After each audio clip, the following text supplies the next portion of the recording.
오늘 말씀의 제목은 감정을 이기는 순종입니다. 감정을 이기는 순종. 먼저 오늘 본문의 배경을 간단하게 좀 말씀을 드려야 할 것 같습니다. 이스라엘 백성들이 가장 소중하게 생각했던 하나님의 임재를 상징하는 언약궤를 하나님의 뜻도 묻지 않고 자기네들 마음대로 전쟁터에 가지고 나갔다가 우리가 이미 다 알고 있는 스토리죠. 어마어마한 일이 일어나게 되었습니다. 어떻게 됐습니까? 하나님의 임재를 상징하는 언약궤를 블레셋에게 빼앗기게 되는, 언약궤를 이방 민족에게 빼앗기는 초유의 사태가 일어나게 되었습니다. 그렇게 빼앗겨서 하나님의 언약궤가 이방 나라의 땅에 블레셋에 들어갔는데, 블레셋은 전쟁에서 승리했다는 기쁨도 잠깐이고 아무 능력도 없을 것 같았던 그 언약궤가 놀라운 능력을 스스로 발휘하기 시작합니다. 가는 곳마다 질병이 생기고, 심지어 블레셋 사람들이 섬기는 다곤 신전에 들어가서 두었더니 다곤 신의 그 우상의 손발과 머리가 다 잘라지는 일들이 생겨나면서 이제는 두려움과 함께 언약궤를 가지고 있는 게 영광이고 승리가 아니라 골치 아픈 일이 되었습니다. 여기저기로 보냈다가 또 다른 곳으로도 계속 옮겨 보내보지만 가는 곳마다 사람들이 죽게 되는 두려운 물건이 되었습니다. 그래서 오늘 말씀에서는 그 하나님의 언약궤를 다시 이스라엘에게 돌려주려고 하는 그런 배경을 가지고 있는 장면의 말씀입니다. 그리고 오늘 본문은 이렇게 시작을 합니다. 여호와의 궤가 블레셋 사람의 지방에 있은 지 7달이라.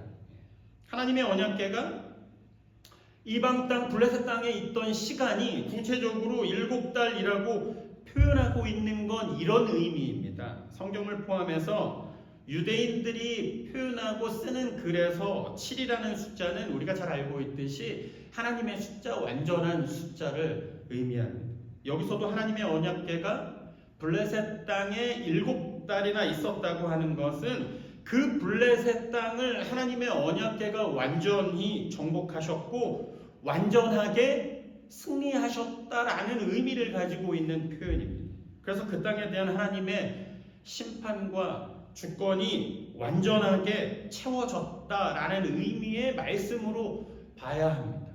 그리고 1절에서 블레셋 사람의 지방, 지역이라는 장소를 나타내는 표현은 사실 히브리어 원어에 맞게 더 정확하게 해석을 하자면 사람들이 사는 그런 장소가 아니라 그냥 사람이 하나도 없는 허와 벌판, 빈들이라는 의미입니다. 옮기는 곳마다 독종이 생기고 모두가 죽어져 가는 두려움 속에서 블레셋 사람들은 하나님의 언약궤를 차마 사람들이 있는 데는 절대로 이제 두지 못하고 빈들에 방치해 둔 게 수개월이 지나서 7개월이 가득 찼다라는 말씀입니다. 그리고 이제는 더 이상 방치할 수가 없어서 원래 있던 이스라엘로 돌려주려고 합니다. 돌려줘야 하는 건 분명한 사실인데 문제는 너무 두려워하다 보니까 어떻게 돌려줘야 하는가가 고민입니다. 자기네가 섬기는 다곤 신도 무너져 버렸고 수많은 사람들을 죽게 만든 이 언약궤가 너무나 두려웠기 때문에 돌려주는 방식도 그냥 대충이 아니라 고민이 많이 되는 부분이었습니다. 그래서 나름대로 어떻게 합니까? 전문가들을 불러 모으기 시작합니다. 그리고 나온 결론이 그냥 막 돌려보내서는 뭔가 찜찜하고 두렵기 때문에 안 된다는 것이고 확실한 영적인 대책을 세워야 하는데 한국식으로 표현하자면 일종의 푸닥거리를 최소한 해야 한다라는 그 사람들의 생각이 모아지게 되었습니다. 그래도 다행인 것은 가까이 붙어있는 나라여서 그런지 하나님을 어느 정도 아는 자들이 있어서 뭘 해야 한다고 주장합니까? 속건제를 드려야 한다고 주장을 합니다. 속건제가 뭡니까? 죄를 지은 사람들이 하나님께 드리는 제사, 속죄의 제사가 바로 속건제입니다.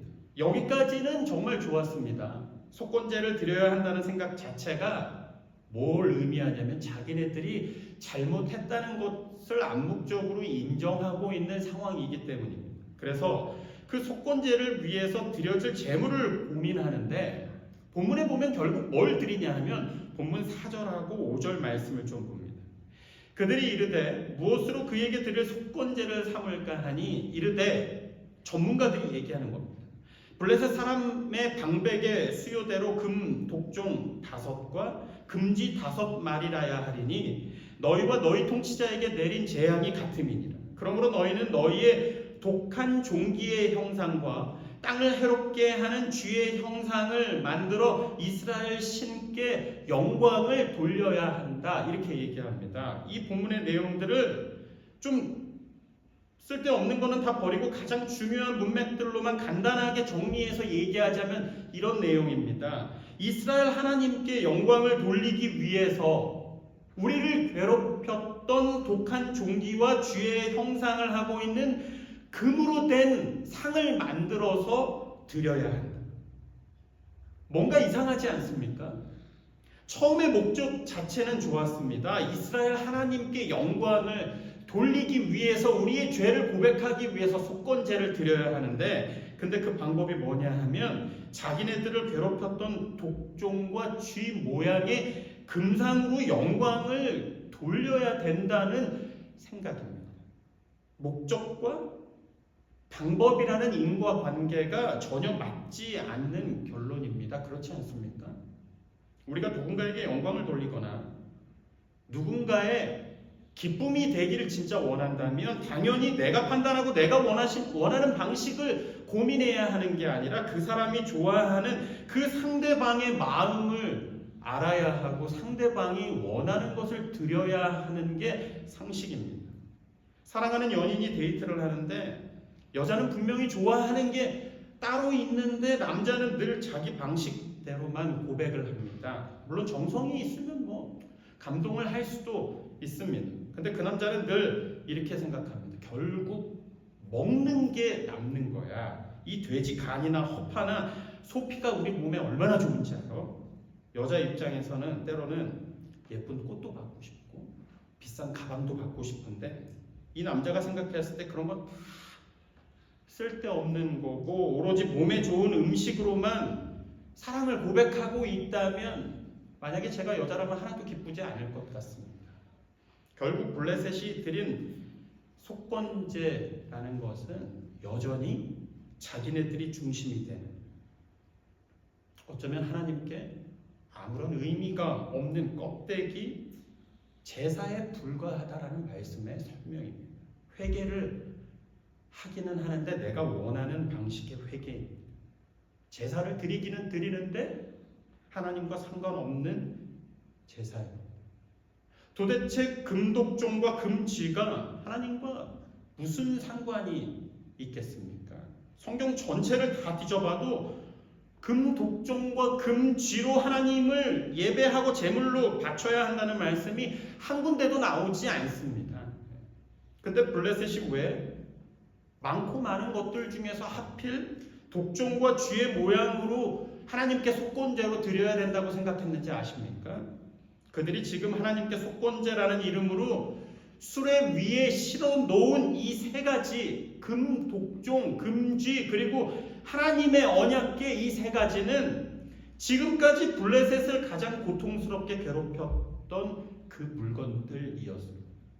하나님의 언약궤가 들어오고 나서 오랫동안 자기들이 똑같이 믿어왔던 그 다원신이 무기력하게 무너집니다. 그리고 그 언약궤가 들어가는 마을마다 독종이 나서 사람들이 죽어져 갔고 또 쥐들이 퍼뜨리는 병균으로 사람들이 고통스럽게 죽어가는 모습들을 지금까지 봤습니다. 그러니 자기들 생각에 이 3가지만 없어진다면 모든 것들이 다 해결되고 괜찮을 거라고 생각했기 때문이었습니다. 무슨 말이냐 하면 제사를 드리는 이유와 목적과 방법 모두가 그 제사를 받으시는 하나님께서 중심에 계시는 게 아니라 분명히 자기들이 원하는 소망을 이루기 위해서였다는 메시지. 속건제를 알기는 아는데 잘못 알고 있었어요. 하나님을 알기는 아는데 잘못 믿고 있었어요. 자기들만의 방식대로 이해했던 하나님, 자기들 마음대로 섬겼던 하나님. 하지만 거기서 하나님을 만날 수는 없습니다. 그냥 껍데기만 있을 뿐이기 때문입니다. 이런 블레셋의 제사 속에서 우리의 예배를 다시 들여다봐야 합니다. 우리가 하나님께 예배를 드리는 이유는 무엇입니까? 우리가 하나님께 지금까지 어떻게 예배를 드려왔습니까? 우리가 말씀을 읽는 이유도, 또 우리가 기도를 하는 이유도, 지극히 내가 원하는 뭔가를 얻기 위해서라면, 지극히 예배를 드리는 이유가 나를 위해서라면, 여기서 금독종과 금지를 드리는 블레셋의 제사하고 하나도 다를 것이 없다는 말씀입니다. 하나님께서 중심에 계시는 예배가 아니라 늘 내 소망이 앞서고 내 욕심이, 내 형통이 중심에 있는 잘못된 예배가 분명하기 때문입니다. 예배는 우리의 소원을 이루는 그런 도구가 아니라 하나님의 이름을 최소한 이 시간만이라도 모여서 하나님의 이름을 높이 올려드리고 오직 하나님의 이름을 영광되게 하는 시간이 바로 예배입니다. 우리의 구별된 시간과 구별된 장소, 그리고 순서와 순서에서 드려지는 우리의 마음과 생각들, 이런 모든 것들을 통해서 하나님을 기쁘시게 하고 하나님의 이름을 높이 올려드려야 하는 것이 바로 우리가 드리는 예배입니다. 우리의 삶을 통해서 오직 하나님 한 분만을 높이 올려드리고 하나님께서 기뻐 받으실 만한 진짜 살아있는 거룩한 예배자가 될 수 있기를 주님의 이름으로 간절히 축원합니다. 어쨌든 이렇게 자기네 방식대로 드려졌습니다. 그리고 이 준비된 수레를 이스라엘 땅으로 이제 드디어 보내야 하는데, 오늘 본문을 읽다 보면 설명하고 있는 방식이 좀 굉장히 괴상하고 이해가 되지 않는 부분들이 많은 게 사실입니다. 제일 먼저 수레를 한 번도 메어보지 않았던 소 2마리를 준비합니다. 좋습니다. 민수기나 신명기에서도 율법이 가르치고 있듯이 하나님께 드려지는 속죄 제물을 위해서는 멍에를 메어보지 않은 소를 준비해야 한다고 말씀합니다. 말씀 그대로입니다. 근데 그 다음부터는 아무리 생각해도 이해하기 어려운 상황을 만들어 가는데, 이 준비된 소를 봤더니 어떤 소라고 얘기합니까? 젖이 나는 소라고 설명을 하고 있습니다. 그러니까 새끼 송아지를 낳은 지 얼마 안 된 어미소라는 의미입니다. 많고 많은 소들 중에서 굳이 이제 막 새끼를 낳아서 그래서 젖을 먹여야 하는 어미소를 일부러 준비합니다. 그리고 보니까 그 수레를 누가 어떤 사람이 이끌어가는 것도 아닙니다. 무서워서 수레를 끌 자신도 없습니다. 사람이 아무도 없는 그냥 젖소 2마리만 그 수레를 끌고 가야 하는 상황입니다. 그리고 더 심각한 것은 그 어린 송아지들이 뒤에서 울고 있는 울음소리가 들리고 있는 상황이라는 말씀입니다. 정리를 해서 다시 한번 생각해 보겠습니다. 한 번도 수레를 끌어본 경험이 없는 소를 준비했는데 그것도 그 소를 끌어주는 사람이 없고, 더욱이 이제 막 새끼 송아지를 낳았고 그 송아지는 울면서 집으로 보내지고 있는데 그 어미수가 과연 제대로 그 길을 갈 수 있겠냐는 물음입니다. 왜 블레셋 사람들은 그들을 가장 괴롭혔던 3가지를 떠나보내기 위해서 그냥 곱게 그리고 쉽게 보내면 될 것이지 왜 굳이 이런 상황을 만들었을까? 그 이유를 알기 위해서 우리가 주목해야 하는 단어가 하나 있습니다. 본문 9절 말씀에 나오는 우연히라는 단어입니다. 우연. 보고 있다가 만일 괴가 그 본 지역길로 올라가서 벳세메스로 가면 이 큰 재앙은 그가 우리에게 내린 것, 하나님이 우리에게 내린 것이, 그렇지 아니하면 우리를 친 것이 그의 손이 아니요 우연히 당한 것인 줄 알리라 하니라.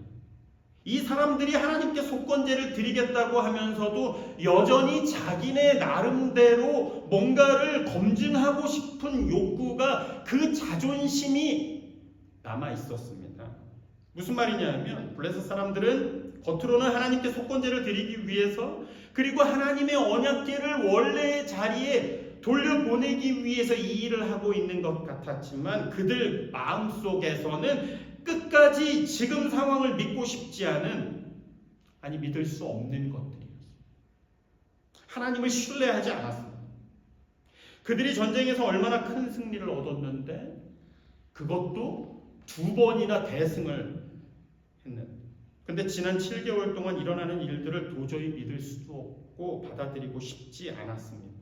자기네들이 준비한 이 수레가 곧바로 이스라엘 땅 벳세메스로 가면 이 모든 재앙들이 정말로 하나님께서 자기네들에게 내린 것이지만 반대로 그 소가 벳세메스로 가지 않으면 가지 않도록 만들어 놓고 이 모든 재앙과 나쁜 일들이 하나님에게서 온 것이 아니라 그냥 우연히 일어난 일들로 생각하겠다는 장치였습니다. 결국 이들 마음속에는 애초에 하나님을 향해 죄를 고백하는 속죄하는 마음이 없는 게 문제였습니다. 여전히 혹시나 하는 마음, 아니기를 바라는 불신앙, 그 자존심이 가득하게 자리하고 있었기 때문이었습니다. 블레셋이 만들어 놓은 장치는 그들이 이미 하나님의 능력을 경험했었고 하나님께 속건제를 드리고 있으면서도 하나님을 깊은 마음속에서는 인정하지 않고 하나님의 능력을 거부하고 싶은 일종의 불신앙을 위한 삼중 장치였습니다. 한 번도 수레를 메어보지 않은 소가, 그것도 자기 새끼가 집에서 울고 있는데 수레를 끄는 사람도 없이 곧장 앞으로 한 길만 간다? 이건 자연의 섭리와 동물이 가지고 있는 본능을 거스르는 내가 만들어 놓은 내가 원하는 답을 얻고 싶은 불신앙을 위한 장치였습니다. 우리에게도 우연을 가장하고 싶은 불신앙들이 가득 차 있을 수도 있습니다. 내가 원하는 건 여기 있는데 도저히 내 욕심을 내려놓을 수 없어서. 사실 요즘 세상에 하나님의 말씀이 얼마나 많이 선포되고 있지 않습니까?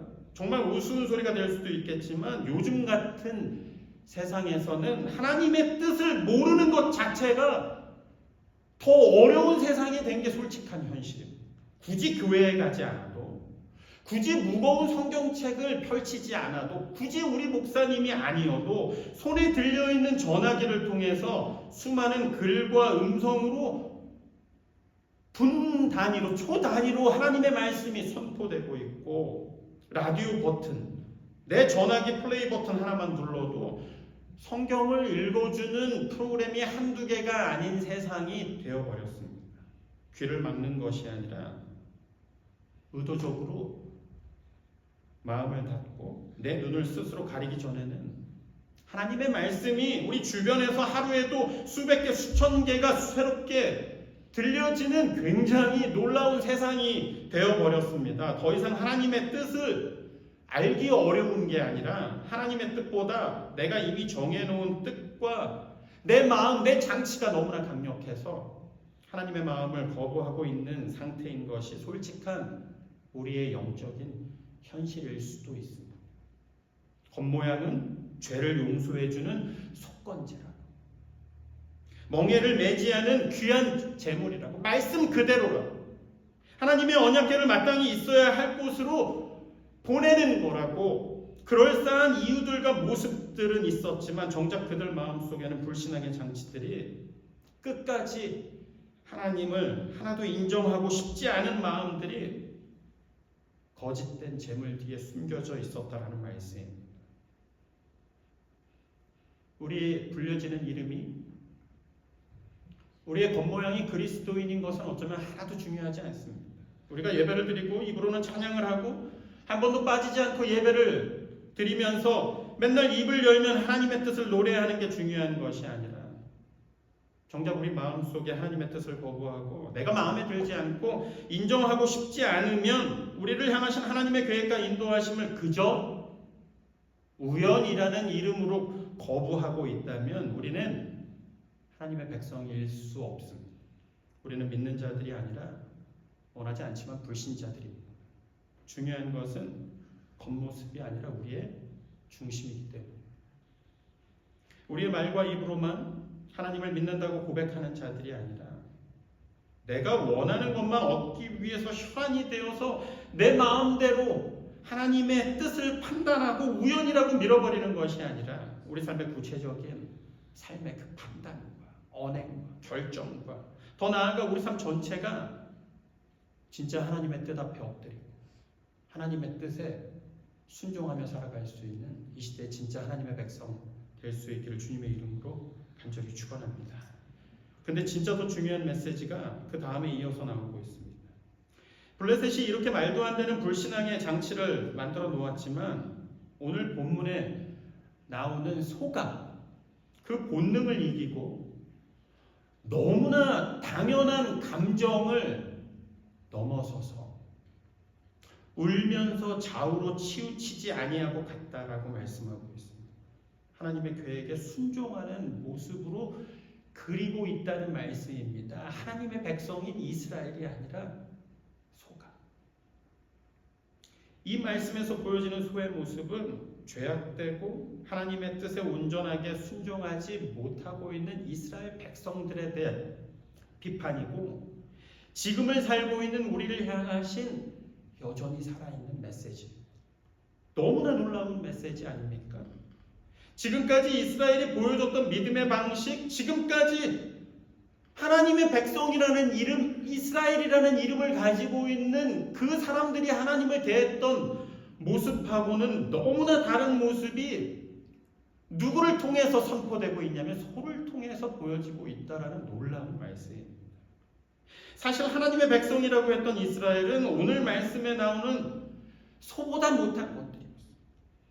비록 블레셋이 좋지 않은 목적으로 만들어 놓은 장치였지만 그들은 어떻게 해서라도 동물의 본성을 이용해서라도 지금까지 벌어지고 있는 일들을 그저 우연으로 만들고 싶어 했습니다. 하나님을 인정하고 싶지 않았습니다. 하지만 이렇게 정교하고도 여러 겹으로 만들어진 그 불신앙의 장치를 허물고 있는 게 뭐냐 하면 어미소가 보여주는 순종이었습니다. 울면서 좌우로 치우치지 아니하고 갔다. 한 번도 경험해 보지 않은 길. 그것도 새끼 송아지가 집에서 울고 있는 말도 안 되는 상황 속에서도 어미소는 하나님의 뜻을 이루기 위해서 유일하게 그 뜻 가운데 순종하고 있었다라는 말씀의 설명입니다. 아주 솔직하게 우리의 믿음이 우리의 감정을 이기기가 어렵습니다. 우리의 믿음이 우리의 상황을 넘어서기 어려운 게 솔직한 우리의 현실인 게 분명합니다. 분명히 우리는 하나님을 알고 있고 믿음이 있다고 스스로를 후하게 평가하는 데 익숙하지만 우리를 향하신 하나님의 뜻과 내 감정이 충돌했을 때 내 감정을 내려놓고 순종하는 사람을 만나보기 쉽지 않습니다. 내 기분이 상하거나 내 마음이 동하지 않으면 너무나 당연하고 너무나 흔한 하나님의 메시지도 살아내기가 쉽지 않은 게 우리의 현실이고 우리의 믿음입니다. 하나님을 향한 진짜 우리의 믿음을 도전하고 시험하기 위해서는 너무나 자연스럽고 너무나 논리적인 내 감정과 내 판단을 내 기분을 어떻게 사용하고 있는지를 내 삶 속에서 자세히 살펴볼 수 있어요. 우리가 진짜 하나님을 믿는다는 것, 우리가 믿음의 길을 간다는 것은 본능적으로 튀어나오는 우리의 감정과 내 판단을 절제하고 또 때로는 그것까지도 포기하고 내려놓는 것을 의미합니다. 내 기분을 고려하고 내 판단을 존중하면서 믿음의 길을 간다거나 하나님께 순종하는 일이 현실 속에서 함께 일어날 수 없는 일이기 때문입니다.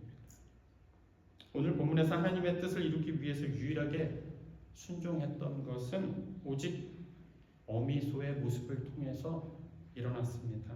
우리의 믿음과 순종이 실제적인 우리의 감정과 삶의 모습들과 계속해서 어긋나고 겉도는 가짜 믿음이 아니라 때로는 우리의 감정도 내려놓고 우리 삶의 소소한 결정과 판단 속에서 순전하게 하나님의 뜻을 구하고 순종할 수 있는 이 시대에 진짜 살아있는 그 하나님께서 찾으시는 믿음과 순종의 모습이 될 수 있기를 주님의 이름으로 간절히 축원합니다.